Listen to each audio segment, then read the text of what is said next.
Culture shock dekat universiti ni adalah satu perkara yang real. Dia adalah perkara yang benar, sahih, tak dibuat-buat. Semua orang boleh kena culture shock. Tak kira lah anda budak bandar, budak kampung, universiti Islam, universiti bukan Islam, semua orang boleh kena culture shock. So it's very important for you to choose the right circle. Jangan pilih orang-orang sembarangan untuk berada dekat dengan you. Kena pilih orang-orang yang baik. And untuk pilih orang-orang yang baik ni bukanlah dari sudut agama semata-mata. Actually non-Muslim pun boleh jadi orang yang baik untuk diri you despite berbeza agama. Kawan yang baik adalah kawan yang hormat your family customs, hormat cara you dibesarkan, hormat your life decisions. So they won't go around saying something like, apalah parents kau ni strict sangat, sebelum pukul 12 malam dah kena balik. Apalah kau ni bertudung, nampak kolot, nampak jumut, nampak tak stylish, etc. Those kind of statement datang daripada orang yang tidak mempunyai moral yang baik. Dan kalau perasan, statement-statement macam ni sebenarnya bukanlah untuk your own improvements ataupun your personal growth.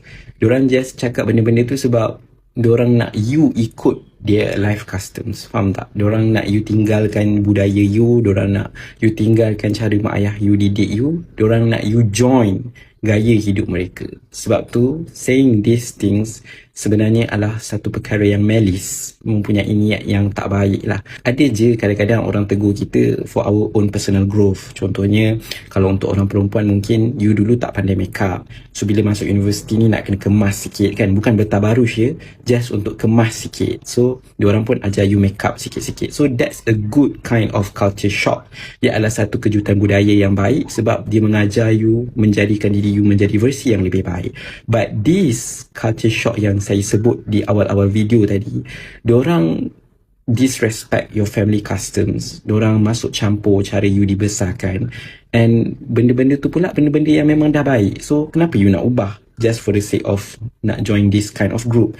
Tak berguna benda-benda tu. Benda-benda tu tak relevan, dan benda-benda tu of course tidak menyumbang kepada your own personal development. So that's the moment yang you macam, okay, this have to stop. I tak boleh kawan dengan you sebab you are influencing me in a negative way.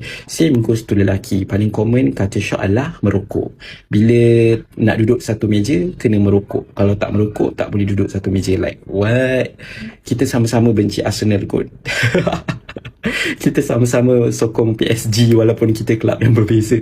So kenapa kena merokok untuk duduk satu meja yang sama? Faham tak? Benda tu tak relevan. Ada je benda-benda common grounds yang lain yang boleh you guna untuk you buat member, instead of kena merokok duduk dalam satu table. So yeah, by the way saya gurau je, okay? Fans Arsenal tolong jangan triggered, fans Chelsea tolong komen hadir dekat bawah. Bye bye, jangan kena culture shock. Assalamualaikum.